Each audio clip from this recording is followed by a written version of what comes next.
नमस्कार दोस्तों, प्रतिवत क्लासेस में आपका स्वागत है। मध्य प्रदेश लोक सेवा आयोग के द्वारा आयोजित Madhya Pradesh assistant professor examination राजनीति विज्ञान विषय के लिए हम लगातार प्रश्नों की श्रृंखला प्रस्तुत कर रहे हैं, जो आपके अभ्यास हेतु अत्यंत महत्वपूर्ण है। निश्चिंत ही आपको ये पसंद आ रही होगी। इसी के तहत हम श्रृंखला का अगला भाग प्रस्तुत करते हैं। चलिए, आज का पहला प्रश्न हम देख ले रहे हैं। पहला प्रश्न है, हिंदुस्तान रिपब्लिक एसोसिएशन के साथ निम्न में से कौन सा संबंधित नहीं है। आपको ऑप्शन दिए हैं। Option A Chandrashekhar Azad, option B Yogesh Chandra Chatterjee, option C Arvind Ghosh और ऑप्शन डी भगत सिंह। दोस्तों, इसका सही उत्तर हो जाएगा ऑप्शन नंबर सी, भगत सिंह। आप सभी जानते हैं, हिंदुस्तान रिपब्लिक एसोसिएशन जो कि 1928 में बना था, इसमें चंद्रशेखर आजाद, योगेश चंद्र चटर्जी और भगत सिंह शामिल थे, लेकिन अरविंद घोष शामिल नहीं थे। अगला प्रश्न देखते हैं। अगला प्रश्न है, इंडियन नेशनल कांग्रेस को संविधान किसने दिया और उसे जनसमूह, मास एवं संवर्ग काडर दल बनाया। तो आपको बताना है कि इंडियन नेशनल कांग्रेस में जो संविधान था उसे किसने लागू किया और इंडियन नेशनल कांग्रेस को एक प्रकार से जनसमूह और संवर्ग के रूप में इसे बनाया था। आपको यहाँ पे विद्वानों के नाम दिए, ए तिलक, बी गोखले, सी मोतीलाल नेहरू और डी गांधी। दोस्तों, इसका सही उत्तर हो जाएगा option number D, Gandhi ji. Gandhi ji ने इंडियन नेशनल कांग्रेस को संविधान दिया और उसे जनसमूह एवं संवर्ग दल के रूप में बनाया। अगला प्रश्न देखते हैं। अगला प्रश्न है, अंतरराज्य परिषद की नियुक्ति कौन करता है। आपको ऑप्शन दिए हैं। ऑप्शन ए भारत का राष्ट्रपति, ऑप्शन बी संघीय मंत्रिमंडल, ऑप्शन नंबर सी प्रधानमंत्री और ऑप्शन नंबर डी संघीय गृह मंत्री। दोस्तों, इसका सही उत्तर हो जाएगा ऑप्शन नंबर ए, भारत का राष्ट्रपति। अनुच्छेद 263 के अंतर्गत केंद्र तथा राज्यों के मध्य समन्वय स्थापित करने के लिए राष्ट्रपति अंतर्राज्यीय परिषद की स्थापना करते हैं और प्रथम अंतर्राज्यीय परिषद की स्थापना सन 1990 में की गई थी। अगला प्रश्न देखते हैं। अगला प्रश्न है, वो राज्य बताइए जिनकी राज्य की विधानसभा राज्य की राजधानी को छोड़कर अन्य स्थान पर भी बैठक करती है। तो राज्यों के नाम आपको दिए हुए हैं। ए मध्य प्रदेश, बी कर्नाटक, सी आंध्र प्रदेश और डी महाराष्ट्र। दोस्तों, इसका सही उत्तर आप भलीभांति जानते होंगे। इसका सही उत्तर है option number D, Maharashtra. Maharashtra राज्य की विधानसभाएं राज्य की राजधानी को छोड़कर अन्य स्थानों पर भी बैठक करती हैं। सर्वप्रथम हम देखें तो विधान भवन मुंबई में इनकी विधानसभा की बैठक होती है। इसके अतिरिक्त शीतकालीन सत्र के रूप में विधान भवन नागपुर में भी इसकी बैठकें होती रहती हैं। तो इसलिए सही उत्तर उसका आएगा ऑप्शन नंबर डी, महाराष्ट्र। अगला प्रश्न है, भारतीय संविधान का कौन सा संशोधन मंत्रियों की संख्या को सीमित करता है। इसका उत्तर आप बेहतर तरीके से जानते होंगे। ऑप्शन ए 73वां, बी 86वां, सी 87वां और डी 91। तो दोस्तों, इसका सही उत्तर हो जाएगा ऑप्शन नंबर डी, 91वां। 91वां संविधान संशोधन अधिनियम के अनुसार केंद्रीय मंत्रिपरिषद प्रधानमंत्री समेत मंत्रियों की अधिकतम संख्या लोकसभा की कुल सदस्यों की संख्या के 15% से अधिक नहीं रख सकते हैं। तो 91वें संविधान संशोधन में यह पारित किया गया था और उसके बाद में 15% तक ही मंत्री को रखा जा सक रहा है। अगला प्रश्न देखेंगे। भारत की संविधान सभा के अंदर निम्नांकित में से कौन अल्पतंत्र समूह था। तो कौन अल्पतंत्र समूह की कैटेगरी में थे, ऐसे नेताओं के नाम आपको बताना है। ऑप्शन ए में है नेहरू, पटेल, राजेंद्र प्रसाद और अबुल कलाम आजाद। और ऑप्शन नंबर बी है अंबेडकर, BN राव, KM मुंशी और नेहरू। ऑप्शन नंबर सी है पटेल, आज़ाद, मुंशी और अंबेडकर तथा ऑप्शन नंबर डी है कृष्णामाचारी, पाणिकर, नेहरू और पटेल। दोस्तों, इसका सही उत्तर हो जाएगा ऑप्शन नंबर ए। इसमें जवाहरलाल नेहरू, सरदार वल्लभ भाई पटेल, राजेंद्र प्रसाद और अबुल कलाम आज़ाद ये संविधान सभा में अल्पतंत्र समूह के रूप में उपस्थित थे। अगला प्रश्न हम देखेंगे। भारतीय अर्थव्यवस्था को बैलगाड़ी पूंजीवाद के रूप में किसने परिभाषित किया। आपको दिए हैं। Option number A Rajni Kothari, option number B Atul Kohli, option number C Granville Austin और ऑप्शन नंबर डी है लॉयड एवं सुजेन रूडोल्फ। तो दोस्तों, इसका सही उत्तर ऑप्शन नंबर डी है। लॉयड एवं सुजेन रूडोल्फ ने भारतीय अर्थव्यवस्था को बैलगाड़ी पूंजीवाद के रूप में परिभाषित किया है। अगला प्रश्न देखेंगे। संविधान का कौन सा अनुच्छेद संसद को अखिल भारतीय सेवाओं की स्थापना की शक्ति प्रदान करता है। तो अनुच्छेद का नाम बताना है। अनुच्छेद 300, अनुच्छेद 312, अनुच्छेद 320 और अनुच्छेद 410। इसका सही उत्तर आप बेहतर तरीके से जानते हैं। सही उत्तर हो जाएगा ऑप्शन नंबर बी, अनुच्छेद 312। अनुच्छेद 312(1) के अनुसार यदि राज्यसभा में उपस्थित और मत देने वाले सदस्यों में से कम 2/3 सदस्य द्वारा समर्थित संकल्प से यह घोषित किया गया कि राष्ट्रीय हित में ऐसा करना आवश्यक है, तो संसद विधि द्वारा संघ या राज्यों के लिए सम्मिलित एक या एक से अधिक अखिल भारतीय सेवाओं के सृजन के लिए उपबंध कर सकती है। तो आप ध्यान रखेंगे अनुच्छेद 312। अगला प्रश्न हम देखेंगे। अगला प्रश्न है, राष्ट्रीय, राज्य एवं स्थानीय सरकार की कार्यकारी शाखाओं की गतिविधियों के रूप में लोक प्रशासन की व्याख्या किसने की है? तो आपको बताना है राष्ट्रीय, राज्य एवं स्थानीय सरकार की कार्यकारी शाखाओं की गतिविधियों के रूप में लोक प्रशासन। तो दोस्तों इसमें ऑप्शन दिए हैं, A Martin Marx, option B Luther Gulick, C Herbert A Simon और डी मार्शल ई डिमॉक। दोस्तों इसका सही उत्तर हो जाएगा option number C Herbert A Simon. Herbert A Simon ने राष्ट्रीय, राज्य एवं स्थानीय सरकार की कार्यकारी शाखाओं की गतिविधियों के रूप में लोक प्रशासन की व्याख्या की। अगला प्रश्न देखते हैं। अगला प्रश्न है, नियंत्रण के क्षेत्र को निम्नलिखित नाम से भी जाना जाता है। तो आपको बताना है नियंत्रण के क्षेत्र को किस नाम से जाना जाता है। आपको ऑप्शन दिए हैं, option A the repair boss, option B the gang boss, option C military type of foreman और option D business front line. इसका सही उत्तर हो जाएगा option number C military type of foreman. नियंत्रण के क्षेत्र की समस्या सोपान क्रम के सिद्धांतों का स्वाभाविक विस्तार है। इसे मिलिट्री टाइप ऑफ फोरमैन के नाम से भी जाना जाता है। इसमें एक अधिकारी के नियंत्रण में काफ़ी सारे कर्मचारी होते हैं और कई केसों में यह भी बताया गया है कि एक अधिकारी के नियंत्रण में कम से कम 4 कर्मचारी कार्य कर सकते हैं। अगला प्रश्न हम देखेंगे।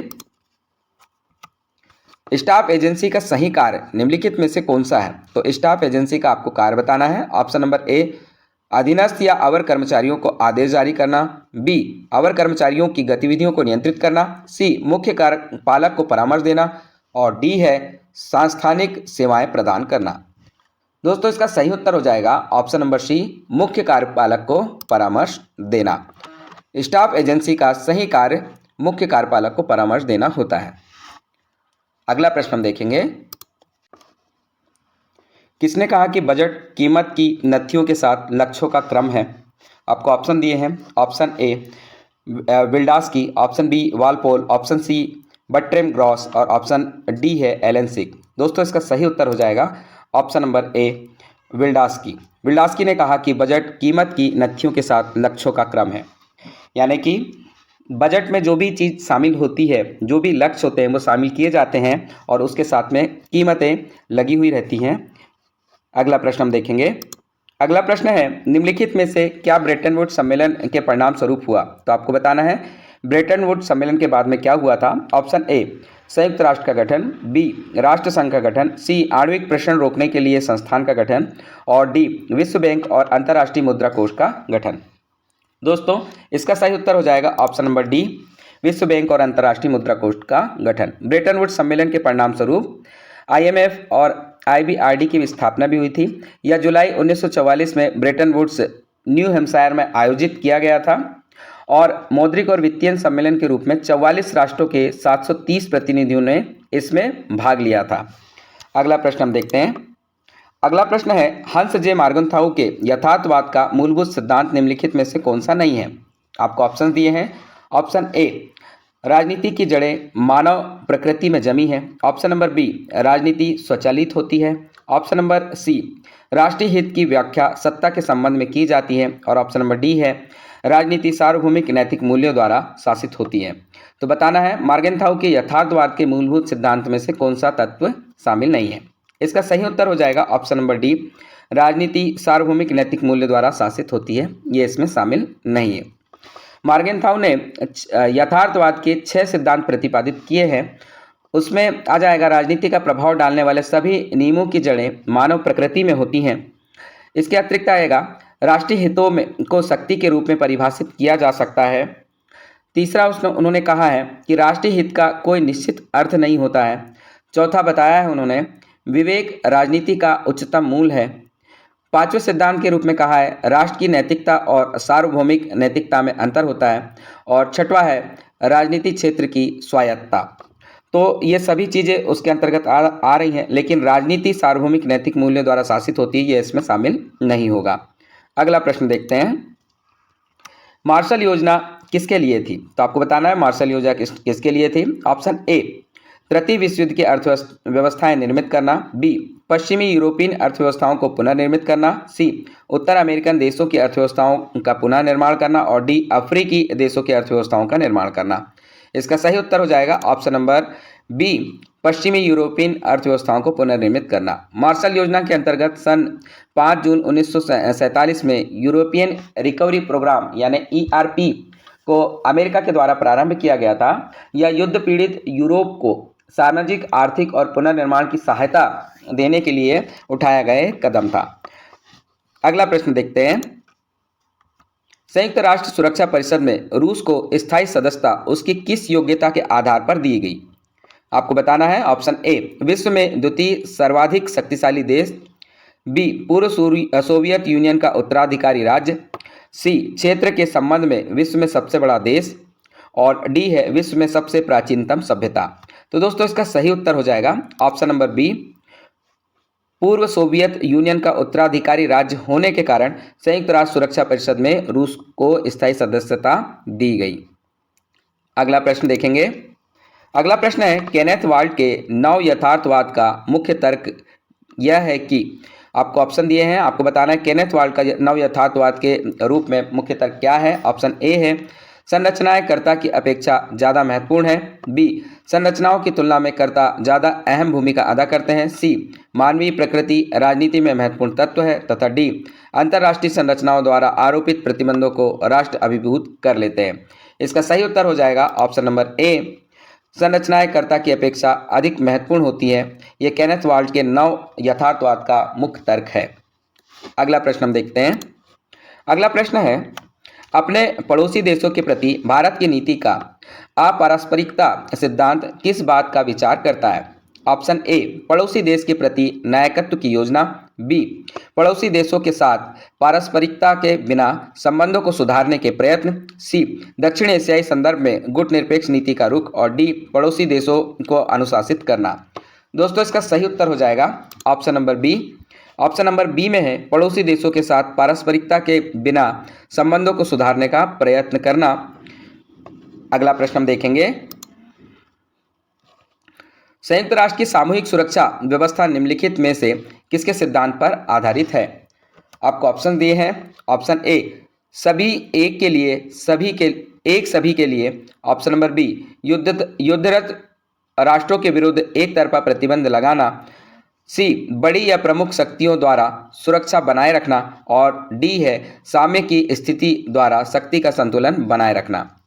दोस्तों इसका सही उत्तर हो जाएगा ऑप्शन नंबर ए, सभी एक के लिए और एक सभी के लिए। संयुक्त राष्ट्र की सामूहिक सुरक्षा व्यवस्था इस सभी एक और एक सभी के लिए सिद्धांत पर आधारित है, जिसका तात्पर्य यह है कि किसी एक राज्य पर किया गया आक्रमण सभी राज्यों पर आक्रमण समझा जाएगा, जिसका उल्लेख संयुक्त राष्ट्र के चार्टर अनुच्छेद 43 में किया गया है।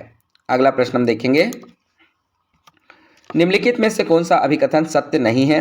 आपको ऑप्शन दिए हैं। ए, उत्तर व्यवहारवादी राजनीतिक सिद्धांत मूल्य और तथ्य में परस्पर संबंध स्थापित करता है। बी, उत्तर व्यवहारवादी राजनीतिक सिद्धांत सजातीय केंद्रित होता है। सी, उत्तर व्यवहारवादी राजनीतिक सिद्धांत का कार्य और प्रासंगिकता में संबंध होता है। और डी, उत्तर व्यवहारवादी राजनीतिक सिद्धांत परिवर्तनोन्मुखी होता है। तो दोस्तों इसका सही उत्तर हो जाएगा option number B. Option number B कथन इसमें गलत है। उत्तर व्यवहारवादी राजनीतिक सिद्धांत सजातीय केंद्रित होता है, यह इसमें गलत है। अगला प्रश्न हम देखते हैं। सकारात्मक उदारवाद का निम्नलिखित में से किसमें विश्वास नहीं है? आपको ऑप्शन दिए हैं। ए, कल्याण राज्य। बी, नैनी या छोटे राज्य। सी, नैतिक माध्यम के रूप में राज्य। और डी, लघु यानी मिनिमल राज्य। आपको बताना है सकारात्मक उदारवाद का किसमें विश्वास नहीं है। इसका सही उत्तर हो जाएगा ऑप्शन नंबर डी, सकारात्मक उदारवाद का लघु या मिनिमल राज्य के ऊपर विश्वास नहीं है। और प्रमुख समर्थक के रूप में इसमें JS मिल, TH ग्रीन, लास्की और दानी आते हैं। इन्होंने इसके ऊपर विश्वास किया है। अगला प्रश्न हम देखेंगे। रॉल्स की न्याय की संकल्पना किस पर आधारित है? ऑप्शन ए, वितरण सिद्धांत। बी, समझौता सिद्धांत। सी, अंतर सिद्धांत। और डी, संप्रक्त पद्धति सिद्धांत। इसका सही उत्तर हो जाएगा ऑप्शन नंबर सी, अंतर सिद्धांत।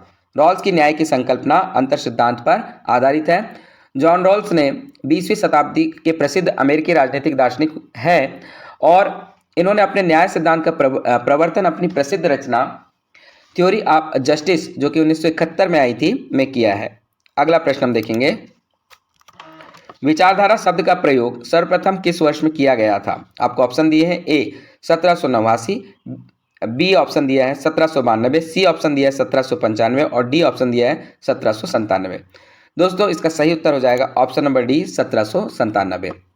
विचारधारा शब्द का अंग्रेजी पर्यायवाची शब्द है आइडियोलॉजी, जिसका पहली बार प्रयोग 1797 में एक फ्रेंच सिद्धांत वेत्ता डेस्टुड डी ट्रेसी द्वारा किया गया था। इसका अभिप्राय विचारों के समुच्चय के रूप में लिया जाता है।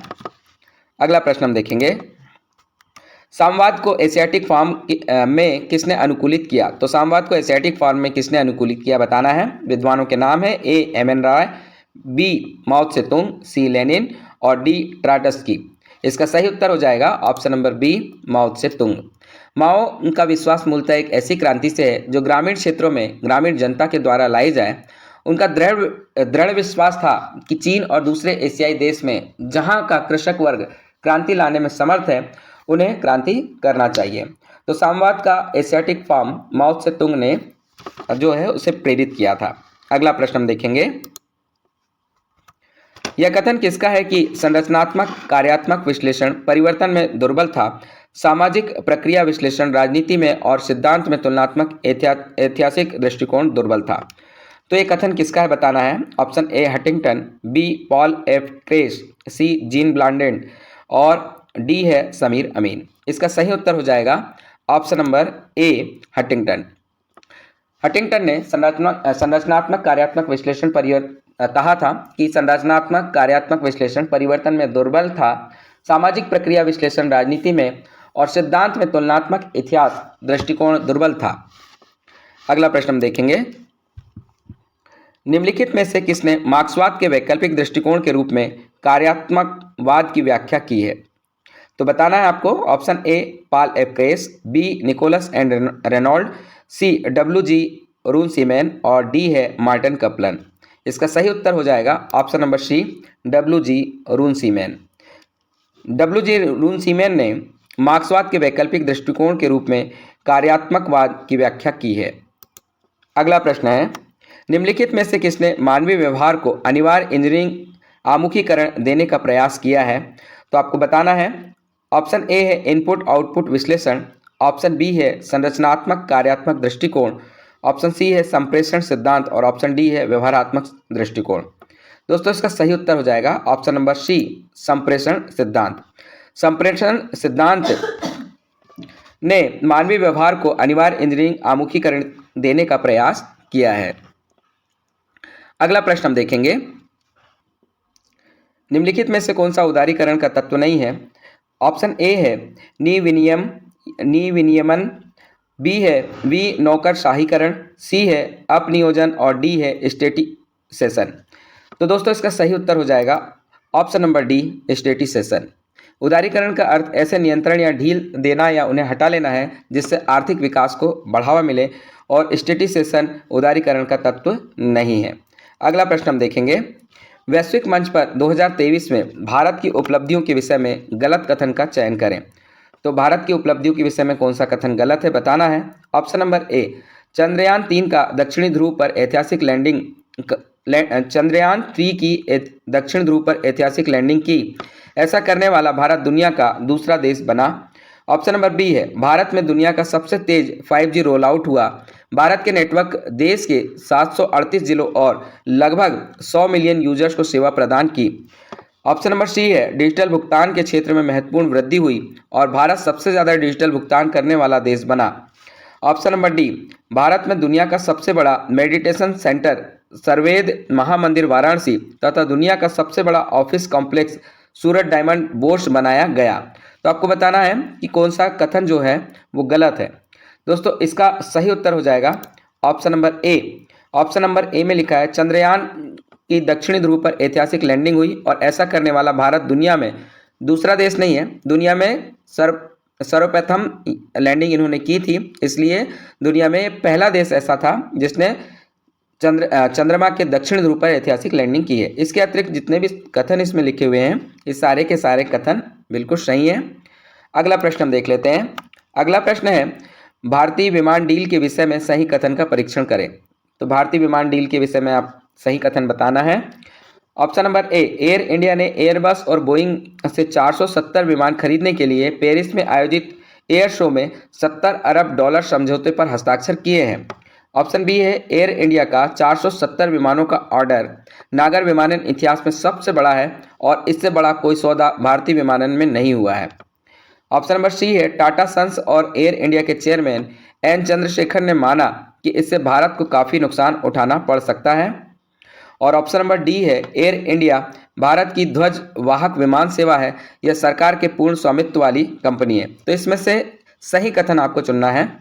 दोस्तों, इसका सही उत्तर हो जाएगा ऑप्शन नंबर ए, ये सही है। एयर इंडिया ने एयरबस और बोइंग के 470 विमान खरीदने के लिए पेरिस में आयोजित एयर शो में 70 अरब डॉलर समझौते पर हस्ताक्षर किए हैं। इसके अतिरिक्त तीनों कथन गलत हैं। तीनों कथन को देख लेते हैं। तीनों कथन के सही कथन हो जाएंगे, एयर इंडिया का 470 विमानों का ऑर्डर नागर विमानन इतिहास में सबसे बड़ा है और इससे बड़ा कोई सौदा नहीं हुआ है की जगह होगा, इससे बड़ा सौदा भी हुआ है, इसके बारे में हम बात करेंगे। इंडिगो ने यह रिकॉर्ड तोड़ा है और इंडिगो ने 500 एयरबस और A320 नियो विमानों के लिए नया ऑर्डर किया है, जो कि एयर इंडिया के ऑर्डर से बड़ा था। इसलिए सबसे बड़ा जो रिकॉर्ड बना है फिलहाल 2023 में इंडिगो का रहा है। दूसरा है, टाटा सन्स और एयर इंडिया के चेयरमैन एन चंद्रशेखर ने माना कि इससे भारत को काफ़ी नुकसान उठाना पड़ सकता है। तो यह भी गलत है। इसका सही आ जाएगा, टाटा सन्स और एयर इंडिया के चेयरमैन एन चंद्रशेखर ने माना कि इस ऑर्डर से एयरलाइन के लिए दीर्घावधि वृद्धि एवं सफलता की राह मजबूत होगी। अंतिम है, एयर इंडिया भारत की ध्वजवाहक विमान सेवा है और यह सरकार के पूर्ण स्वामित्व वाली कंपनी है। तो यह कथन भी गलत है। इसमें सही होगा, एयर इंडिया भारत की ध्वज विमान सेवा तो है, लेकिन इसका सरकार का पूर्ण स्वामित्व नहीं रहा है, इसका निजीकरण हो गया है। 27 जनवरी 2022 को एयरलाइन को आधिकारिक तौर पर टाटा समूह को सौंप दिया गया और फरवरी 2022 में पूर्ण निजीकरण के बाद अलकर जायसी को इसका नया सीईओ और प्रबंध निदेशक बनाया गया। तो इस प्रकार से ये भारत के पूर्ण स्वामित्व वाली कंपनी अब नहीं रह गई है। तो दोस्तों, ये हमारा अंतिम प्रश्न था। इसी तरह के प्रश्नों के लिए आप लगातार हमसे जुड़े रहिए और लगातार अभ्यास कीजिए। धन्यवाद। जय हिंद।